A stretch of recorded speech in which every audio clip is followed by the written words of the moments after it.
कैसे मैं कहूँ तुमसे, रहना है तेरे दिल में।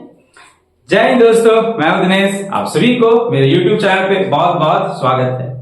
तो आज मैं ज्योग्राफी का एक और टॉपिक कवर करने वाला हूं, सूरज को, मतलब सन को आज हम लोग देखने वाले हैं। मैं ज्योग्राफी से संबंधित कई वीडियो अपलोड कर दिए हैं। अगर आप लोग नहीं देखे होंगे तो मैं उसका प्लेलिस्ट का लिंक डिस्क्रिप्शन में दे दिया हूं, आप वहां जाके वन बाय वन जरूर देख लेंगे। तो आज हम लोग सौर मंडल के प्रधान सूर्य को देखने वाले हैं। तो थोड़ा सा मैं बताना चाहूंगा कि हम लोग का सौर मंडल, अब सौर मंडल किसे कहते हैं तो पिछले क्लास में बता दिए थे कि सूर्य तथा सूर्य के अगल बगल के पिंडों को मिलाकर सौर मंडल कहते हैं। और हम लोगों का सौर मंडल जिस आकाश गंगा में है उसे मंदाकिनी कहते हैं। मंदाकिनी के केंद्र भाग को बल्ज कहा जाता है, या किसी भी आकाश गंगा के केंद्र में भाग को जो है वो बल्ज कहा जाता है। बल्ज वाले क्षेत्र में तारों की संख्या अधिक होती है। हम लोग का जो सूर्य जो है वो बल्ज में नहीं है, बल्कि बल्ज से लगभग 30,000 लाइट ईयर की दूरी पर ही कोने पर स्थित है हम लोग का सूर्य। और सूर्य जो है मंदाकिनी के केंद्र की परिक्रमा करने में लगभग इसे 25 करोड़ वर्ष लग जाती है। 25 करोड़ वर्ष लग जाती है। इसी को कहा जाता है ब्रह्मांड वर्ष। ब्रह्मांड वर्ष कहा जाता है। तो कई बार डायरेक्टली क्वेश्चन पूछेगा कि ब्रह्मांड वर्ष की मान कितनी होती है, तो 25 करोड़ वर्ष होती है। इंग्लिश में इसे कॉस्मिक ईयर कहते हैं, कॉस्मिक ईयर। यहां तक किसी को कोई दिक्कत नहीं होना चाहिए। सूर्य जो है वो कितने की स्पीड से परिक्रमा कर रही है, तो 250 किलोमीटर प्रति घंटा की चाल से जो है वो परिक्रमा कर रही है। ये सूर्य के बेसिक जानकारी पहले भी हम ये बता चुके थे। सूर्य जो है वो गैसों का गोला है। सूर्य जो क्या है कि गैसों का गोला है, मतलब कि गैसों द्वारा ये बना हुआ है। सूर्य में जो है अभी 71% जो है वो हाइड्रोजन है और 26.5% जो है वो हीलियम है और 2.5% जो है वो अन्य गैस है। तो आपको कई बार डायरेक्टली क्वेश्चन पूछेगा कि सूर्य में हाइड्रोजन की परसेंट कितनी है, 71% और हीलियम 26.5%। आप लोग को बताए थे पिछले क्लास में ही कि 71% हाइड्रोजन है। हाइड्रोजन को ही क्या कहा जाता है जी, तो किसी तारे का ईंधन कहा जाता है। तो हम लोग का सूर्य भी एक तारा है, तो सूर्य का ईंधन किसे कहा जाता है, तो हाइड्रोजन को ही कहा जाता है। क्यों कहा जाता है कि हाइड्रोजन गैस ही संलयन होता है किसमें, हीलियम में, और उसी से जो है वो ऊर्जा उत्पन्न होती है। तो चलिए पहले हम लोग यहां पे आते हैं।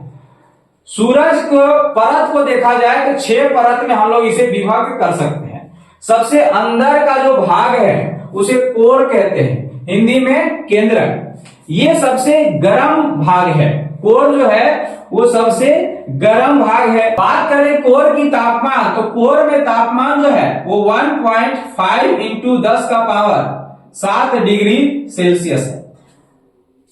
और देखा जाए इसको आसानी से तोड़िए, बहुत ये समझ में आएगा। एक तो डायरेक्टली कभी कभी ऐसा ऑप्शन में दे देता है, और कभी कभी आपको 1.5 इंटू 10 का पावर 7 कहने मतलब ऐसे 7 को 0, 1 2 3 4 5 6 7 दशमलव के लिए नीचे एक 0 हटाएंगे तो ये कट जाएगा। तो यहां से ओवरऑल क्या मिला, तो इधर से 6 0, 1 2 3 4 5 6, इकाई दाएं सैकड़ा हजार 10,000 लाख 10 लाख करोड़, मतलब 1,50,00,000 डिग्री सेल्सियस तापमान है। कहां पर ही, तो कोर में। तो आपको देख लेना है कि किस तरह से हमारा ऑप्शन दे रहा। अगर ऑप्शन इस तरह से रहा तो 1.5 इंटू 10 का पावर 7 डिग्री सेल्सियस। अगर ऐसा रहा तो 1,50,00,000 डिग्री सेल्सियस। कभी कभी इसकी तापमान मिलियन में दे देता है। तो आपको याद रखना है कि 10 लाख बराबर जो होता है वो 1 मिलियन होता है। और यहां कितना है, तो 1,50,00,000 है, अर्थात यहां से कितना हो जाएगा 15 मिलियन हो जाएगा। तो 15 मिलियन। तो आपको देख लेना है किस तरह से आपका ऑप्शन में दे रहा है। तो कोर की तापमान 1.5 इंटू 10 का पावर 7 डिग्री सेल्सियस या फिर 1,50,00,000 डिग्री सेल्सियस या डायरेक्ट 15 मिलियन डिग्री सेल्सियस हो जाएगा। कोर भाग में संलयन की क्रिया होती है। संलयन की क्रिया, संलयन की क्रिया क्या, संलयन की क्रिया किसे कहते हैं? तो देखिए, हाइड्रोजन के 4 नाभिकीय मिलकर एक हीलियम बनाती है, इसी को संलयन क्रिया कहा जाता है। तो कई बार क्वेश्चन में कहेगा सूर्य के किस भाग में नाभिकीय संलयन की क्रिया संपन्न होती है? नाभिकीय संलयन तो आपको याद रखना है कि कोर भाग में होती है, अंदर वाला भाग में। संलयन समझ गए कि किसी भी कण, 4 कण या 2 कण या 2 से अधिक कण मिलकर कोई एक कण बनाती है तो उसे संलयन कहा जाता है। तो ध्यान से समझेंगे कि यहां हाइड्रोजन के 4 कण मिलकर एक हीलियम बना रहा है, इसी को कहते हैं संलयन। अगर कोई एक कण 2 या 2 से अधिक नया कण बना दे रहा है तो इसे विखंडन कहते हैं। विखंडन समझ, हमारे एक बड़का वैसा कुछ चीज है, उसको हम लोग 2-3 भाग में छोटे छोटे में कन्वर्ट कर रहे हैं, इसे विखंडन विधि कहते हैं। लेकिन मान लेते हैं कि ऐसे 3-4 2 या 2 से अधिक कोई चीज को मिलाकर एक बड़ा सा बना रहे हैं, इसे संलयन कहा जाता है। तो सूर्य के केंद्र भाग में संलयन की क्रिया होती है, ना कि विखंडन की क्रिया होती है। संलयन की क्रिया से क्या होती है? तो ऊर्जा का निर्माण होती है ना, ऊर्जा निर्मित होती है, यहां ऊर्जा उत्पन्न होती है। और इसीलिए सूर्य में प्रति सेकेंड 10 का पावर 26 जूल, 10 का पावर 26 जूल प्रति सेकेंड जो है वो ऊर्जा उत्पन्न होती है। याद रखेंगे, 10 का पावर 26 जूल प्रति सेकेंड ऊर्जा जो है वो उत्पन्न होती है। कहां से? तो सूर्य से उत्पन्न होती है। अब हम लोग देख लेते हैं कि कोर का ऊपर वाला भाग रेडियो एक्टिव जोन, जिसे विकिरण मंडल कहते हैं। विकिरण मंडल से जो है वो गामा किरण हो गया, एक्स किरण हो गया, है ना, फोटोन किरण हो गया, या फोटान कह के बोलते हैं ना, फोटान किरण हो गया। ये तीनों किरणों का जो है निर्माण कहां पे होती है? तो रेडियो एक्टिव जोन से होती है। अब फोटोन किरण में आदमी तो सब कोई गामा किरण और एक्स किरण का नाम तो सुने रहते हैं, लेकिन फोटोन किरण क्या है? तो देखिए, फोटोन किरण को ही सूर्य का प्रकाश कहा जाता है। सूर्य का प्रकाश, हम लोग को पृथ्वी तक जो किरण पहुंच रही है वो कौन सी किरण है? तो फोटोन किरण ही है। तो फोटोन किरण का निर्माण कहां होती है? तो रेडियोएक्टिव जोन में। लेकिन फोटोन किरण सबसे ज्यादा दिखाई कहां देगा? तो फोटोस्फीयर में।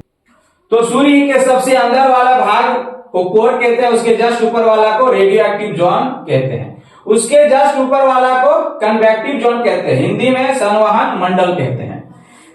इसका विशेषता क्या है? इसका विशेषता आपको याद रखना है कि यहां हाइड्रोजन के छोटे छोटे सेल दिखते हैं, हाइड्रोजन के छोटे छोटे सेल दिखते हैं, और अंदर की ओर इसकी सेल बड़े आकार में होती है, जबकि बाहर की ओर जो है ऐसे छोटे छोटे होते हैं। तो डायरेक्टली कभी कभी यही से क्वेश्चन पूछ दिया है कि सूर्य के किस भाग में हाइड्रोजन के सेल देखे जाते हैं? तो सेल कहां देखा जाता है? तो कन्वेक्टिव जोन में। और बोलेगा कभी कभी कि हाइड्रोजन का जो सेल है इसकी बड़ी आकार किधर पाई जाती है? तो अंदर की ओर, और छोटी आकार बाहर की ओर होती है। तो ये चीजें आपको याद रखना है। अब हम लोग देख लेते हैं क्या? तो फोटोस्फीयर। फोटोस्फीयर को ही जो है वो सूर्य का भाग को देखा जाता है। हम लोग जो सूर्य को देखते हैं वो कौन सा भाग है? तो फोटोस्फीयर वाला भाग को ही हम लोग देख पाते हैं, क्योंकि फोटोस्फीयर के अंदर में ये 3 तो है। कौन कौन सा? कोर, रेडियोएक्टिव जोन और कन्वेक्टिव जोन। तो इसी भाग को हम लोग देखते हैं। इसके बाहर वाले जो 2 भाग हैं इसे आमतौर पे नहीं देखा जा सकता है। कब देखा जा सकता है वो भी देखेंगे अभी। तो सूर्य की व्यास निर्धारित किया जाता है किसके आधार पे? तो फोटोस्फीयर के आधार पे। तो इसकी व्यास जो है वो फोटोस्फीयर के आधार पर निर्धारित किया जाता है। इसकी व्यास जो है वो लगभग 13,92,000 किलोमीटर है।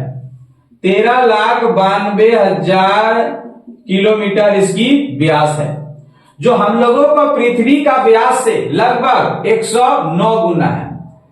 पृथ्वी के व्यास का 109 गुना। तो कई बार डायरेक्टली क्वेश्चन पूछा, तो पृथ्वी की व्यास आपको मालूम होने चाहिए। तो पृथ्वी की व्यास जो है वो क्या है जी, तो ध्रुव से ध्रुव की ओर जो है इसकी व्यास 12,714 किलोमीटर, जबकि इधर से ये वाला व्यास जो है वो 12,756 किलोमीटर है। तो इसका 109 गुना कीजिएगा, तब जाके सूर्य के व्यास के आसपास हम लोग पहुंच पाएंगे। तो सूर्य के व्यास कितनी है, तो 13,92,000 किलोमीटर है। फोटॉन किरण की मात्रा अधिक कहां दिखाई पड़ता है, यही फोटोस्फीयर में ही दिखाई पड़ता है, प्रकाश मंडल में दिखाई पड़ता है। तो सूर्य के जिस भाग को हम लोग देख पाते हैं उसे क्या कहते हैं, तो प्रकाश मंडल कहते हैं। इसके बाद क्या है, तो क्रोमोस्फीयर। क्रोमोस्फीयर क्या है, क्रोमोस्फीयर जिसका नाम से पता चल रहा है वर्ण मंडल। क्रोमोस्फीयर को सूर्य का वायुमंडल कहा जाता है।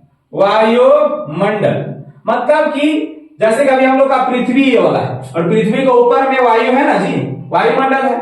उसी तरह यहां तक सूर्य है और सूर्य के ये वाला भाग जो है, इस भाग में गैस का गोला है। इसमें आमतौर पे जो हाइड्रोजन गैस, गर्म हाइड्रोजन गैस घूमते रहते हैं।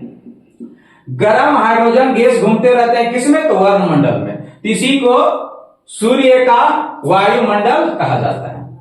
सूर्य का सबसे बाहरी भाग जो है वो कोरोना और हिंदी में से किरीट कहते हैं।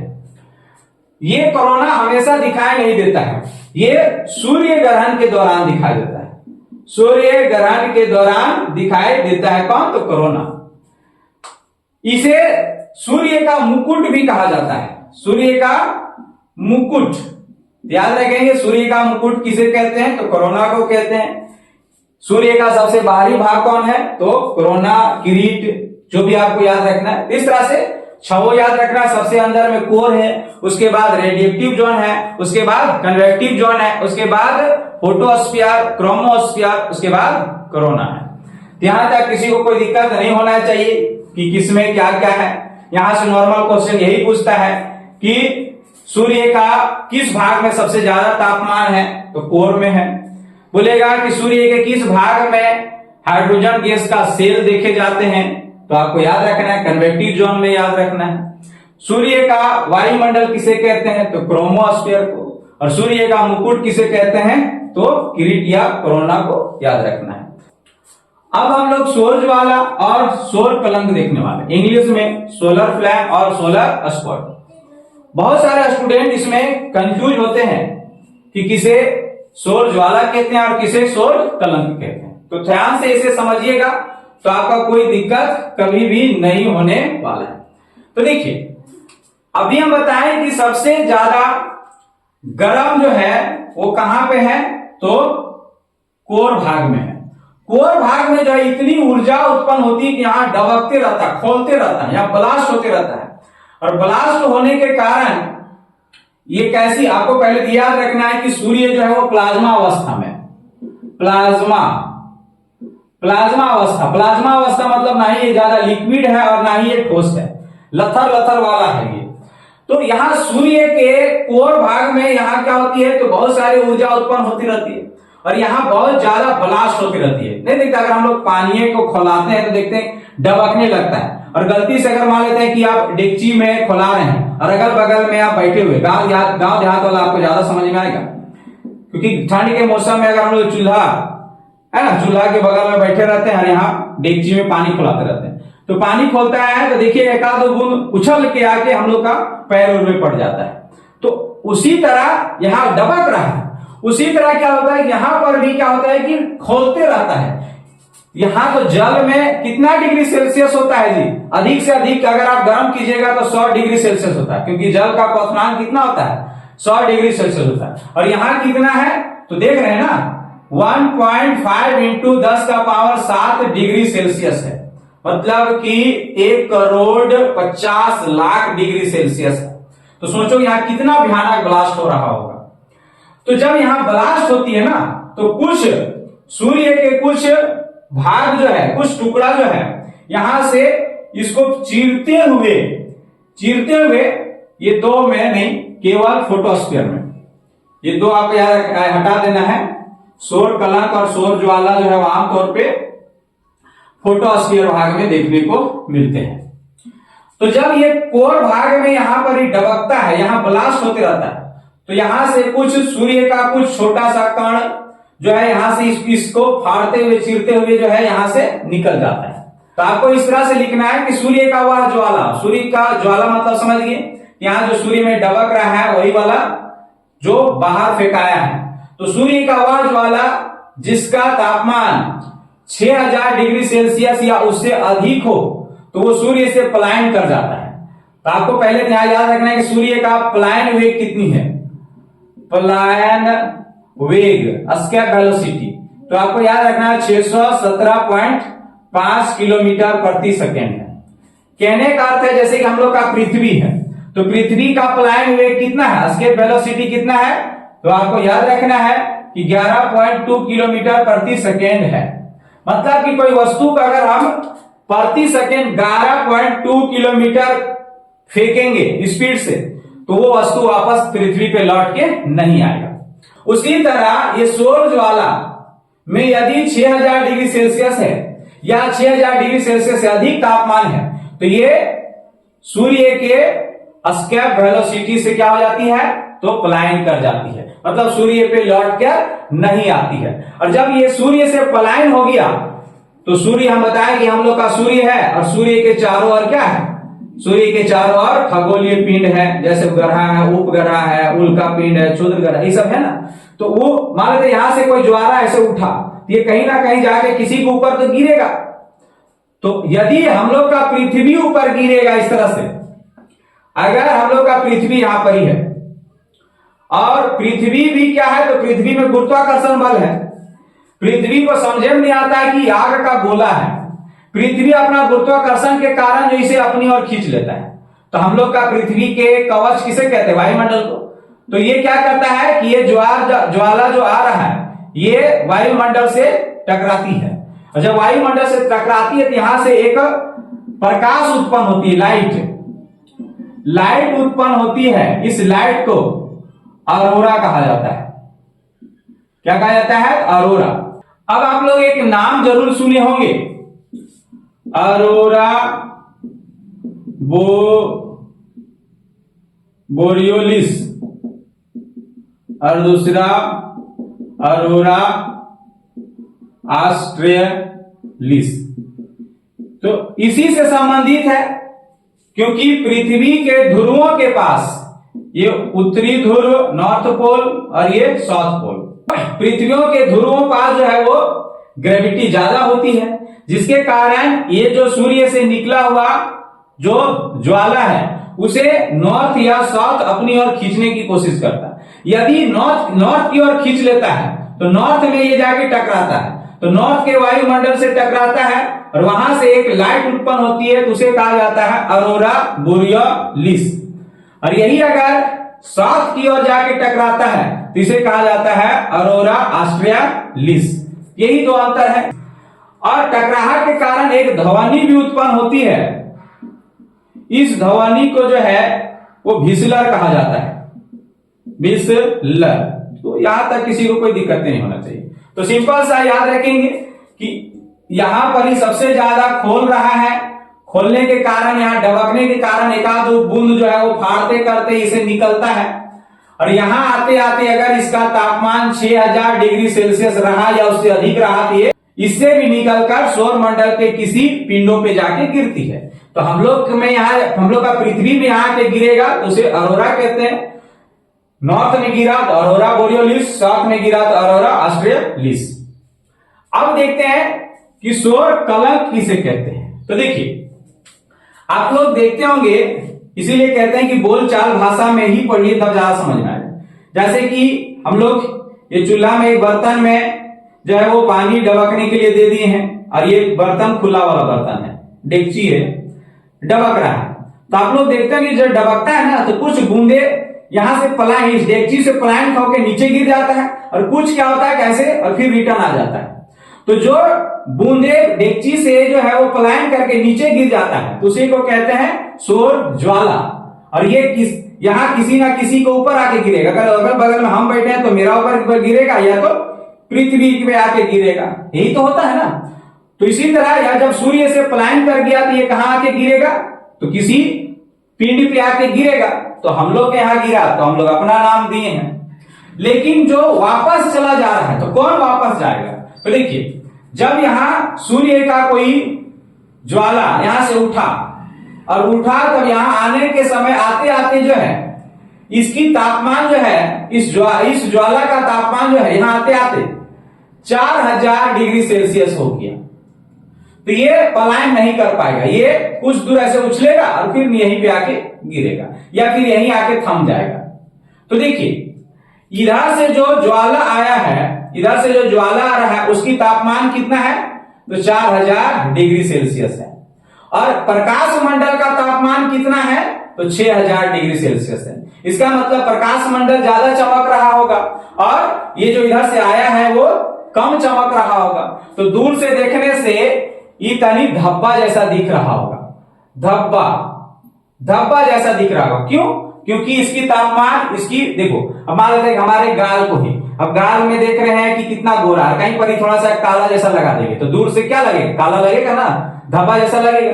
तो उसी तरह ये सूर्य के ये वाला भाग फोटोस्फीयर की तापमान 6000 डिग्री सेल्सियस है, और जो इधर से ये डबकते हुए आया है जो सौर ज्वाला, ये सौर ज्वाला की तापमान कितनी थी, 4000 डिग्री सेल्सियस थी। इसीलिए ये पलायन नहीं कर पाया, ये रिटर्न वापस आ गया। और जब रिटर्न वापस आया तो ये थोड़ा सा काला दिख रहा है। तो इसी को दूर से देखने से जो है वो कैसा दिखता है, तो धब्बा जैसा दिखता है। इसी को कहा जाता है सौर कलंक। कई बार ये भी पूछता है कि सौर कलंक को पहली बार किसने देखा था। आपको याद रखना है गैलीलियो ने देखा था, गैलीलियो ने देखा था। सौर मंडल को भी पहली बार गैलीलियो ने ही देखा था, है ना। सौर कलंक को भी जो है वो गैलीलियो ने ही देखा था। ये चीजें याद रखना है। अब सौर कलंक यहां समझ में आ गया, सौर कलंक किसे कहते हैं। और सौर ज्वाला, जो ज्वाला ज्यादा तापमान था वो पलायन कर गया, सौर ज्वाला हो गया, रिटर्न वापस आके यहीं पे आके थम गया, तो इसी को कहते हैं सौर कलंक। अब इसी में पूछ देता है सोलर स्पोर्ट साइकिल। अब ये सोलर स्पोर्ट साइकिल क्या है, तो इसको भी थोड़ा आप देख लेंगे। तो आपको यह समझना है जैसे कि हमारा सूर्य है, सूर्य के इस बीचों बीच वाले भाग को विषुवत रेखा कहते हैं, पृथ्वी के भी बीचों बीच भाग को विषुवत रेखा। ये बीचों बीच में कटा हुआ है विषुवत रेखा। विषुवत रेखा आप लोग को जानते हैं कि 0 डिग्री पे खींचा जाता है। तो देखिए कहा जाता है कि ये जो सौर कलंक है वो शुरुआत में 0 डिग्री पर उठता है, उसके बाद फिर हल्का ऊपर, फिर हल्का ऊपर, फिर हल्का ऊपर, और इस तरह से 40 डिग्री अक्षांश तक जाती है। 40 डिग्री अक्षांश तक ये उठती है। कई बार तो डायरेक्टली आपको यही क्वेश्चन पूछ देगा कि सौर कलंक कितने अक्षांश तक जाती है, तो 40 डिग्री अक्षांश तक जाती है। 40 डिग्री अक्षांश तक, देखो 0 डिग्री से 40 डिग्री अक्षांश तक जाने में इसे लगभग 5.5 वर्ष लगता है। मतलब कि आज यहां पर सौर कलंक हुआ तो नेक्स्ट कुछ समय बाद यहां होगा, फिर कुछ समय यहां होगा, फिर कुछ समय यहां होगा, और 5.5 वर्ष में ऐसा होगा कि 40 डिग्री तक ऊपर चला जाएगा। और फिर 40 डिग्री जाने के बाद फिर ये रिटर्न आने लगता है 0 डिग्री की ओर, और आता भी है 5.5 वर्ष में। तो इस तरह से एक साइकिल किसको बोलते हैं जी, जिस जहां से चलने स्टार्ट किया वहीं पे लौट आते हैं, उसी को एक साइकिल कहते हैं। तो यहां यही तो बोला है कि सोलर स्पोर्ट साइकिल। तो सोलर स्पोर्ट साइकिल किसे कहते हैं, तो समझ में आ गया कि 0 डिग्री से 40 डिग्री तक अक्षांश में जाना और फिर 40 से 0 डिग्री तक आने को एक सोलर स्पोर्ट कहा जाता है। तो कई बार ये पूछता है कि एक सोलर स्पोर्ट साइकिल का मान कितना होता है, तो 11 वर्ष होता है। एक सोलर स्पोर्ट साइकिल का मान कितना, तो 11 वर्ष। देखो 5.5 वर्ष जाने में और 5.5 वर्ष आने में। सोलर स्पोर्ट जो है मतलब कि सौर कलंक धब्बा, बड़का वो जो धब्बा जो है वो सबसे बड़ा जो है वो 0 डिग्री पर ही बनता है। अभी हम बताए कि सोलर स्पोर्ट 0 डिग्री से 40 डिग्री तक जाती है, लेकिन सबसे बड़का वो धब्बा जो कहां दिखता है, तो 0 डिग्री पर ही दिखता है। 0 डिग्री पर ये सौर कलंक जो बनती है ये सबसे बड़ा होता है, इसीलिए इसे सोलर स्पोर्ट जो है वो मैक्सिमा कहा जाता है। Solar sport maxima, solar sport maxima, maxima कहा जाता है। वही 40 डिग्री पर जो है वो सबसे छोटा बनता है, इसीलिए इसे सोलर स्पोर्ट मिनिमा कहा जाता है। सोलर स्पोर्ट मिनिमा, यहां तक किसी को कोई दिक्कत नहीं। कभी कभी आपको यह भी पूछ देता है कि एक सोलर स्पोर्ट इवेंट की मान कितना होता है, इसका वैल्यू कितना है। इवेंट 1 सोलर स्पोर्ट इवेंट का मान कितना, तो देखो 0 डिग्री से 40 डिग्री तक जाना और फिर 40 से 0 डिग्री तक आना, इसी कहते हैं एक सोलर स्पोर्ट साइकिल। और ये साइकिल जब 100 बार पूरा हो जाएगा तो उसे कहते हैं एक सोलर स्पोर्ट इवेंट। तो 100 बार, तो देखिए एक साइकिल बराबर, एक साइकिल का मान 11 वर्ष, तो 100 बार पूरेगा तो इसकी मान कितना हो जाएगा, 1100 वर्ष, 1100 वर्ष हो जाएगा। यहां तक किसी को कोई दिक्कत नहीं होना चाहिए। तो यहां तक क्लियर हो गया कि सौर ज्वाला किसे कहते हैं और सौर कलंक किसे कहते हैं। ऑरोरा बोरियालिस और ऑरोरा ऑस्ट्रेलियालिस किसे कहते हैं, ऑरोरा किसे कहते हैं, मैक्सिमा, मिनिमा, ये सब सारी चीजों को हम लोग आज कवर कर लिए।